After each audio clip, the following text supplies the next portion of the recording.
Ouvir seu podcast favorito já virou tradição, né? Tipo Chester Perdigão no Natal. Afinal, só Perdigão tem Chester. Vamos fazer diferente nessa ceia? Que tal um churrasco especial?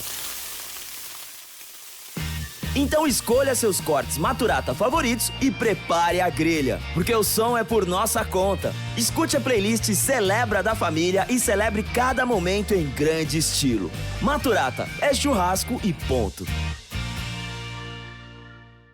Não é tempo técnico, mas é intervalo aqui no podcast. Já imaginou se seu time tivesse um seguro para não perder nunca? Pois é, isso não existe. Mas com a Zurich Seguros, quem não perde nunca é você. Na Zurich Seguros, os planos se adequam às suas necessidades em qualquer momento da sua vida. Seja seguro de auto, residência, vida e muito mais. Diferente de alguns times, na Zurich Seguros você pode confiar. Para saber mais, acesse zurich.com.br ou consulte seu corretor. Enquanto você escuta seu podcast favorito, que tal dar uma olhada nos looks da Riachuelo para as festas de fim de ano? Brilhos, transparências, vestidos, conjuntos, temos tudo para todos os eventos. Aqui, toda festa começa com look.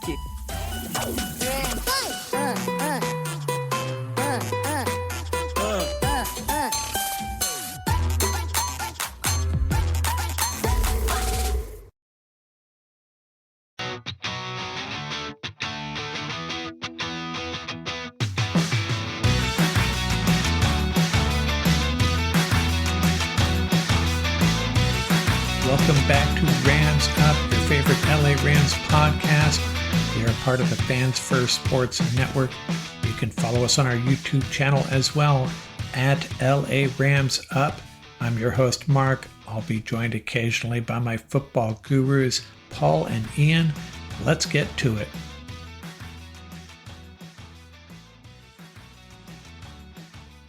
What's going on, Ram fans? Man, I had a night to sleep on it, and actually, I slept really, really well after that win over the Bills. What a heck of a game.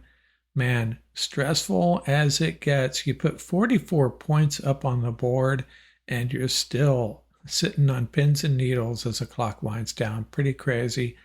Just evidence that our offense had a very, very good day. Our defense, it was a bit of a struggle, but we got the win, and our special teams actually helped out a bit. Made one big play on a blocked punt and touchdown. What a game. Lots of crazy stuff going on.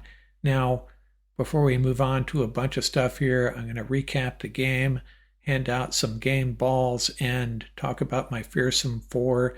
Actually, I think it's more like 16. My Fearsome 16 big plays of the game. Maybe it was 15. I don't even know. But we'll get to that in a second. Some injury news. Demarcus Robinson, an ACL sprain. Sean McVay sounded like he's going to be able to play Thursday night. And cornerback Kobe Durant dealing with a bruised lung. Very possible he won't be able to go Thursday night. And if he doesn't, McVay saying Emmanuel Forbes may have to step up and fill that role. But man, let's just enjoy this.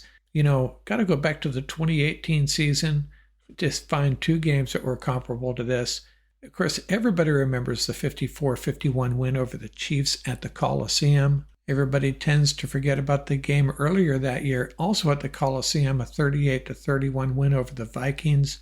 The difference here is neither of those games were really as important as this one. And hey, we thought we saw the game of the year, Rams at Seattle. First half was a dud. Second half was crazy good. Rams winning in overtime. And then we get to this game. Are the Rams the most entertaining team on Sunday afternoons this year? Seems that way. Their primetime games, not so much. Hopefully that changes Thursday night in Santa Clara against the 49ers. So the Rams pull it out 44-42. Gives a big boost to their playoff chances. And I'll have a path to the playoffs video available sometime tomorrow, sometime Tuesday. And then Ian, Paul, and I will get together, talk a little bit more about this game, and then prepping for the 49ers Thursday night. That's going to be a big game. We could more or less end the 49ers season, I think. And if we can't, it's not the end of the road for the Rams. They can still get into the playoffs. We'll talk about that at the roundtable, and check out my Path to the Playoffs video. I try to explain it as best I can. Not an easy task. I'll provide my recap here, possession by possession, highlighting the key plays. Now, I wasn't doing this podcast back in 2018, that Rams-Chiefs game at the Coliseum. This game, kind of similar to that, a lot going on, a lot to cover. Let's see if we can get through this. Someone on the YouTube channel had commented that maybe if the Rams win the toss, they take the ball. Maybe help them improve their first half production. Well, the Bills took care of that. They won the toss and deferred, so the Rams get the ball. And 12 plays, 70 yards later, they take a 7-0 lead. They converted 3 third downs. 3rd and 1, Kyren converts. 3rd and 9, a 17-yard pass to Nacua. 3rd and 1, Nacua 9 yards to the 3. And the Rams take a 7-0 lead. Kyren doing the honors. Bills' first possession. Rams appeared to force a 3 and out, but they call the penalty on Byron Young, the sideline hit on Josh Allen. And the Bills capitalize, get the tying touchdown at 7-7. Rams answer with a field goal. Big play on that drive was a 24-yard pass to Kupp. Rams got it down to the Buffalo 3, but couldn't punch it in, so they're up 10-7. Next possession, the Rams did indeed force a 3 and out. And then on the punt, Jake Hummel with a relentless pressure gets his hand on the ball. Hunter Long scoops it up and returns it for a touchdown. Rams up 17-7. The Bills answer quickly. 70 yards in 4 plays. 41-yard screenplay to Ty Johnson takes it the distance, and it's 17-14. And, ladies and gentlemen, we're just getting started. Rams go up 24-14 on their next drive. 12 plays, 76 yards, helped along by a defensive pass interference. This is the drive with that pass to Puka Nacua for 16 yards on the sideline. One of the more amazing catches you'll ever see. Even Tom Brady was impressed. Puka for another 19. Stafford to Kupp for 6 yards on 3rd and 4 to keep the drive alive. And then Nacua walks in for the TD. Does a little bit of a Kyren Williams imitation there. Skipping into the air for the touchdown. Rams back up 24-14. That's how the first half ended. First half stats, Bills had 15 yards rushing to the Rams 94. Bills 151 yards passing to the Rams 126. So total yards, Rams 220 to 166 over the Bills. Rams also had 17 first downs to the Bills 10 and had the ball for over 9 minutes more, 1955 to 10:05. Kyren Williams, 15 carries for 48 yards and the TD. Blake Corum pitching in, 6 carries for 28 yards. Puka, 7 for 83. Kupp, 2 for 30. And Tutu, 1 for 13 in the receiving department. So into the eventful second half, Rams leading 24-14. Bills go 3 and out on their first possession, and the Rams add another touchdown, 11 plays, 76 yards. This was a drive with the offsetting pass interference call that erased the big play to DeMarcus. Really strange call. I think everyone would agree. They convert a 3rd and 10, a 13-yard pass to Nacua, a 3rd and 6, a 7-yard pass to Nacua, and then 3rd and 3 from the Buffalo 7. Kyren scampers in over the right side. Rams are up by 17, 31-14. The Bills answer once again, 6 plays, 80 yards. Big play was a 3rd and 9 pass. Josh Allen to Amari Cooper for 26 yards. But the Bills take 2 penalties, facing a 1st and 30 from their own 27. Allen scrambles for 17 yards to get them into a manageable 3rd and 8. And then Allen to Shakir for 51 yards. Once again, the Rams defense, the Rams secondary, giving up a big play. And it's back down to a 10-point lead, 31-21. But man, this Rams offense just keeps on answering themselves. Rams go 70 yards in 7 plays. Stafford to Tutu for 21 yards. On 3rd and 6, Stafford to Nacua for 21 yards. And if it seems like the Rams are going to Nacua on 3rd down a lot, that is absolutely the case. But their next 3rd down, 3rd and 3 from the Bills 17, Stafford to Kupp. This is a juggling TD catch. trapping the ball against his legs, securing it for the touchdown. Rams up by 17 once again. 38-21 in this game is getting out of hand. Bills go 70 yards in 5 plays. Man, really quick drives. This is a drive with the horse collar call on Jared Verse on Allen Scramble on the sideline. Did not look like a horse collar, and the announcing crew seemed to agree. Gave the Bills a first down at the Rams 35, and then a 34-yard pass to Shakir at the 1-yard line. Thought Cam Curl had the interception there, and then Allen scores, and it's back down to 10 again. 38-28. These Bills just will not go away. Well into the fourth quarter here now. Rams go 3 and out. Bills, a 10-play drive, 91 yards. Allen had a 30-yard scramble on this drive, and then he hits Matt Collins from 21 yards out. What a beautiful pass that was. And the Rams lead by just 3, 38-35. They need their offense to answer one more time, and they do. 11 plays, 71 yards. Stafford to Nakua for 19. A pass interference call gives the Rams a first down at the Bills' 40. A holding call pushes the Rams back to the 46, facing a 3rd and 16. 11 yards to Atwell, and this is where it gets really interesting. 4th and 5, and the Rams go for it and convert. Tutu Atwell stepping out of the shadows again for an 11-yard catch. 3rd and 5 from the Bills' 19. You guessed it, a pass to Nakua in the flat, and he takes it in for the score. Joshua Carty apparently slips on the point after, so the Rams lead by 9 now, 44-35. Bills march down the field 70 yards in just 8 plays. They got the ball with 1:54 left. It took them only 54 seconds. They had a 25-yard pass to Amari Cooper, and then that pass interference on Quentin Lake, really unfortunate 4th and 15 play, stops the clock and gives the Bills a first down.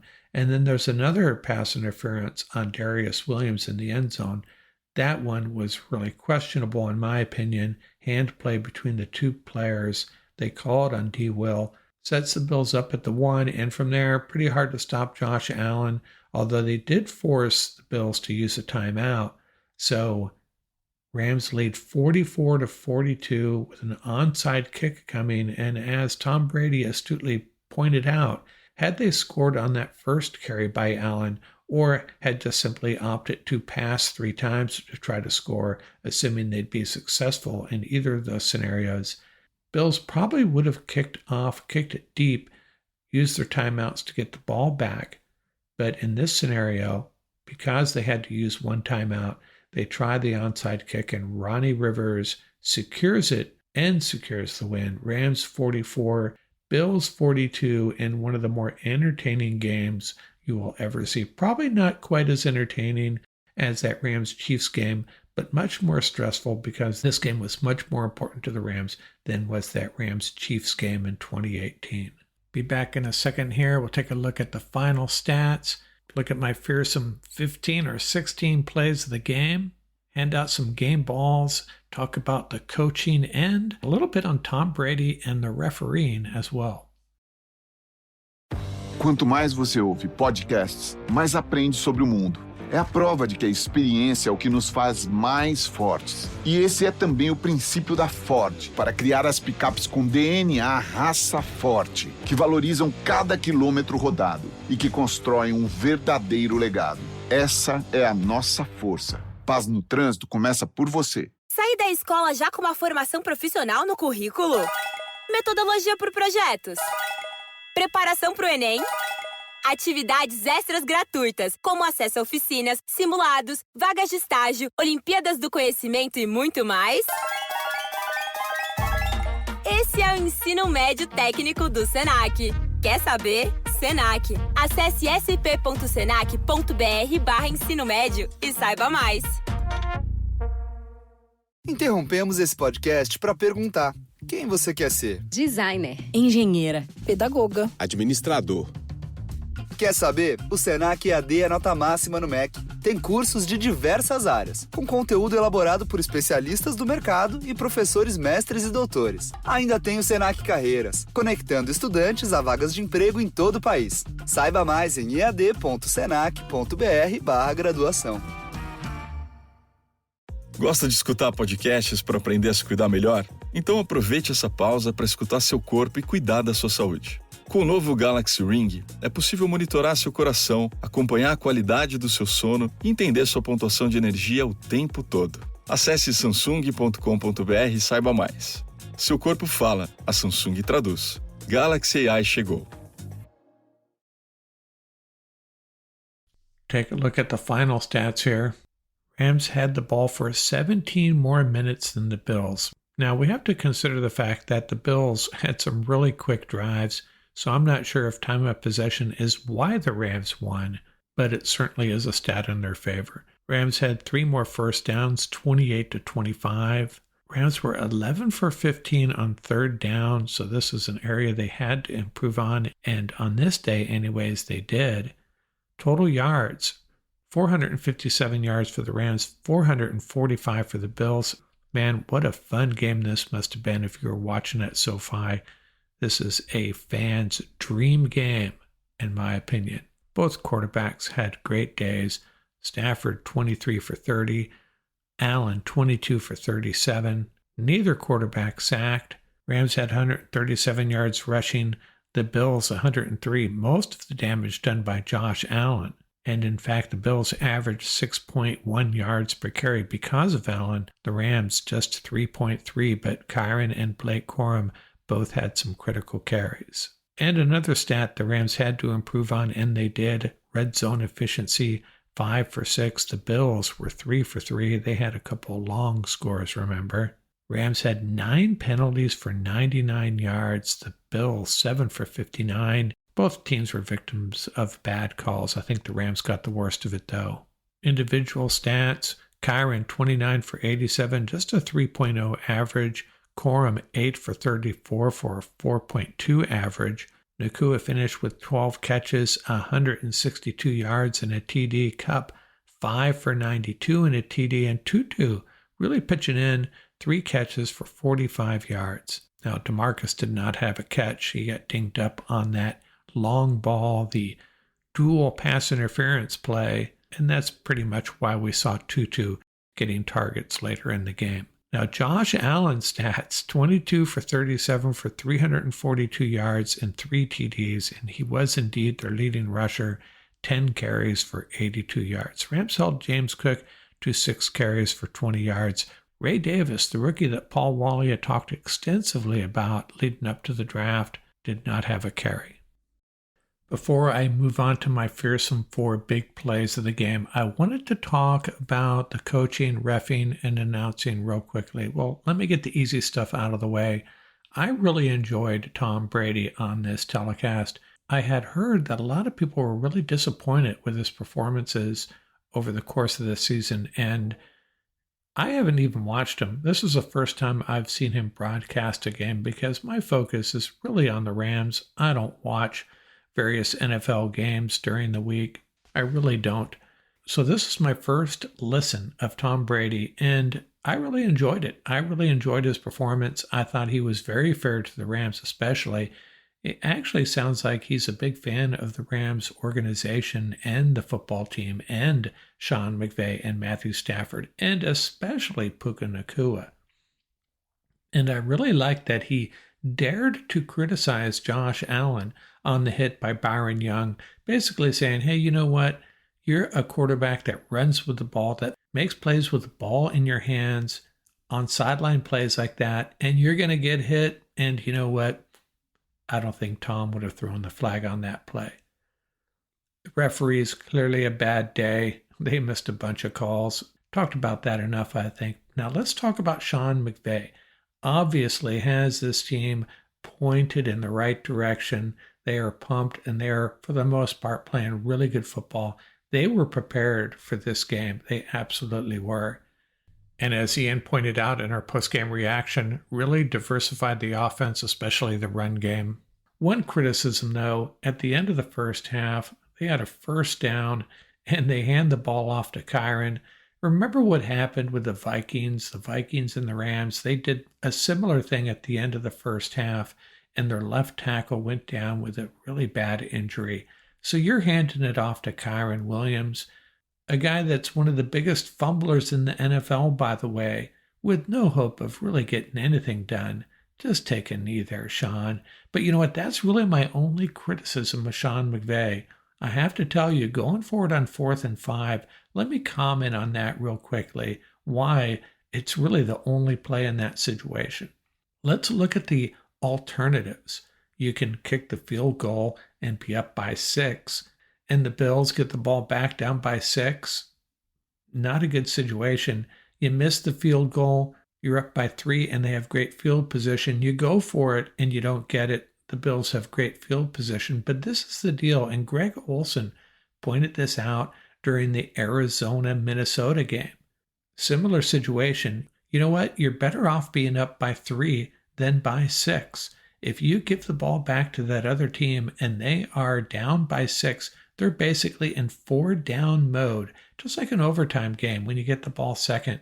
You're down by 6, you have to score a touchdown. You've just given them a gift. They know they're in 4-down territory, moving on. So 4th and 5, go for it. Fortunately, the Rams converted, and it all worked out. But that was the right call by Sean McVay. It was really the only play they could make in that situation. If you're going to try that field goal, you're expecting to make it, right? And you go up by 6? No, thank you. Let's go for it. Let's punch it in for a touchdown. So what were my fearsome 4 big plays of the game? Are you kidding me? Can't do it. Not the way I usually do anyways. Now, the reason I started this fearsome 4 big plays of the game a couple years ago was because I had learned somewhere along the line, some wise football guru had told me, don't remember who it was, that if you can identify the 5 big plays of the game, and then determine which team those plays favored, for example, 3 or 4 or all 5 go one team's way, that team wins the game. Now, I don't know if that's entirely true, but that's the premise I was working on. And that evolved into identifying the fearsome 4 big plays that went the Rams' favor in a win or that went against them in a loss. In this game, I'm going to try to identify the big plays that went the Rams' way, and then I'll talk about a few that went the Bills' way, and man, there are a bunch of plays that went one way or the other. Now, in the Rams' favor, an overlooked big play, Cam Kinchins tipping away that pass, a likely TD pass to Amari Cooper, ball's a little bit underthrown. And why was that such a big play? Because 2 plays later, it set up perhaps the biggest play of the game. Jake Hummel blocking that punt and Hunter Long scooping and scoring to put the Rams up by 10, 17-7. So back to back, those are 2 of my big plays that went the Rams' way. And, you know, it wasn't really a important play, an overly important play, but that catch by Nakua on the sideline, just for entertainment value, I will include that. And then another play that might be overlooked by a lot of folks. The Rams were up 17-14, 2nd and goal from the Bills' 8. Kyren picks up 6 yards, so the Rams are facing 3rd and goal from the 2. Now, maybe they would have scored, but maybe not. But there was a borderline hands to the face call against the Bills, one of many questionable calls in this game, gave the Rams a 1st and goal from the 4, and Kyren scored on the next play. Hey, would he have scored on 3rd and goal from the 2? Perhaps, but a freebie 1st down at the Bills' 4 set up the Rams' touchdown. Another play that I will mention maybe doesn't make it into the top 4 from the Rams' perspective, but the Rams' first possession of the second half, a 3rd and down conversion to Puka Nakua. There were so many 3rd down conversions to him, though. This one at the start of the second half, I think, was extremely important. And then after a big play that went the Bills' way, I'll talk about in a second, the pass interference calls on the big play to DeMarcus. Moments later, a 37-yard pass to Cooper Kupp, setting the Rams up at the Bills' 13. Another big play, the 17-yard TD pass to Cooper Kupp on 3rd down. What a great catch that was, pressing it against his leg and then eventually grabbing it, securing it for the big touchdown, and then finally that 4th and 5 conversion to 2-2 late in the game. Those are my fearsome 4. Actually, it wasn't 4. How many was it? Kinchin's tip, Hummel's block. I'm not going to include the catch by Nakua. That was just a great catch. The hands to the face call, gifting the Rams a first down. The 37-yard pass play to Cup after the double pass interference call negated the play to DeMarcus. The 17-yard TD pass to Cup on 3rd down. And the 4th and 5 conversion to 2-2. And you could also probably include that catch and run by Puka for the late TD as well. So many big plays. And the big plays that went the Bills' way. And you know what? More did go the Rams' way in this game, believe it or not, despite Josh Allen's heroics. That personal foul call on Byron Young basically set up the Bills' first to score. They were going to come away with 0. Instead, they came away with 7. Then there was that 41-yard screenplay for a TD, and then that double pass interference call on the big play to DeMarcus, although that was negated by the big play that ensued, Stafford to Cup. That Bills 3rd and 10 conversion to Amari Cooper, man, that was pretty painful. And then how about Shakir's 51-yard catch and run through the heart of the Rams defense? Allen's scramble and the horse collar call, that really didn't happen. That was another big play that went in their favor. And finally, the pass interference against Quentin Lake on 4th and 15.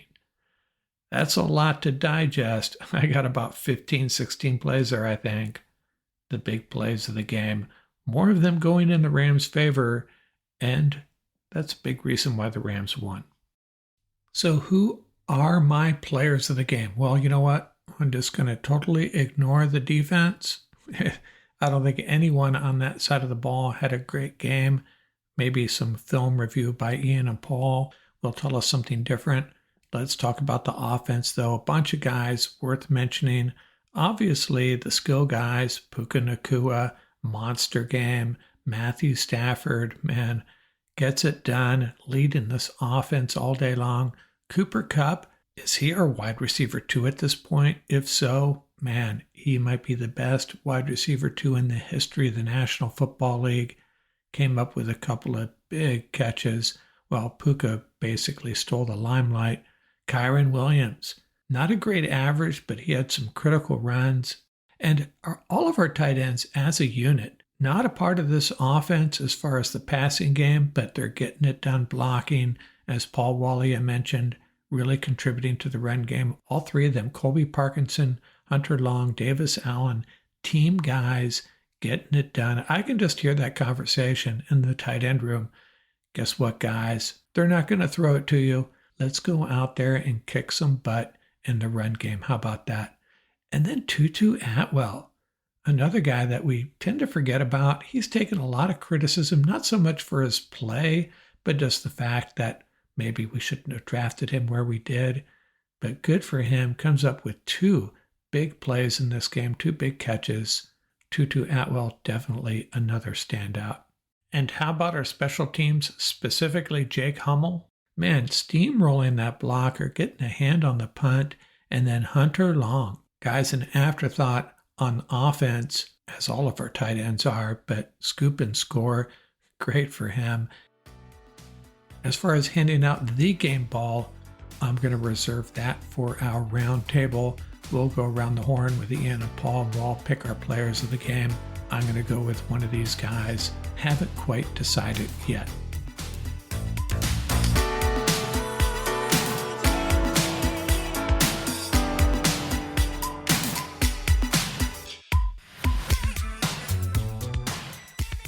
That's going to do it for this episode. Remember, you can reach us at ramsuppodcast@gmail.com. And don't forget about our YouTube channel. Our handle is at laramsup.com. Till next time, keep the horns up, stay safe, and have fun out there.